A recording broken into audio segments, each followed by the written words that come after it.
Evan had heard the subway stories before, the whispers about a girl in a school uniform who appeared on the last train after midnight.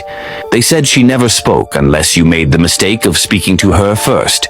Then she would follow you, not just off the train, but all the way home.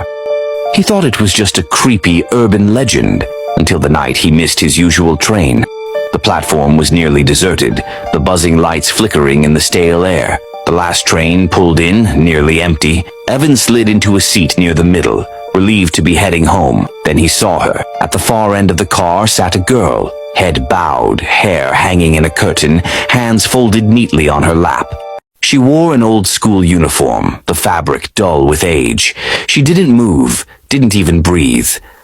Evan laughed nervously to himself. Too perfect. Someone's pranking me.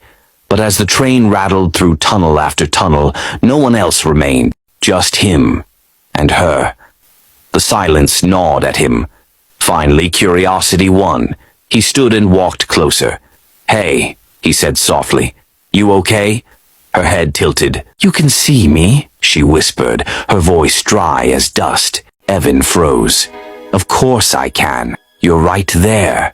The corners of her mouth twitched, not into a smile, but into something worse, a cracked, hungry grin.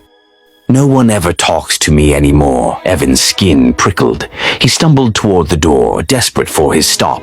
When the train screeched to a halt, he ran out onto the platform without looking back. By the time he reached the street, he was nearly sprinting. The city was unnaturally quiet. His chest heaved as he reached his apartment building. He fumbled his keys, shoved the door open, slammed it shut behind him. Silence. He laughed shakily, wiping sweat from his forehead. Just my imagination. Then came the sound. A soft knock at his door. He froze. His apartment was on the 4th floor.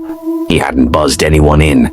The knock came again. He pressed his eye to the peephole, and his blood turned to ice.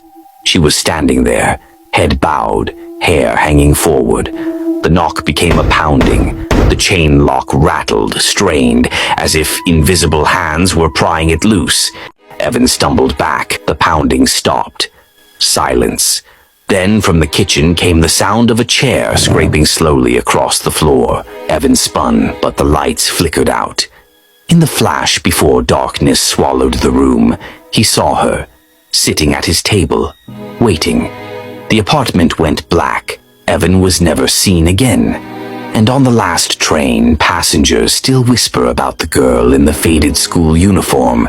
She always sits alone at the far end of the car. If you notice her, don't look too long. And whatever you do, don't speak to her.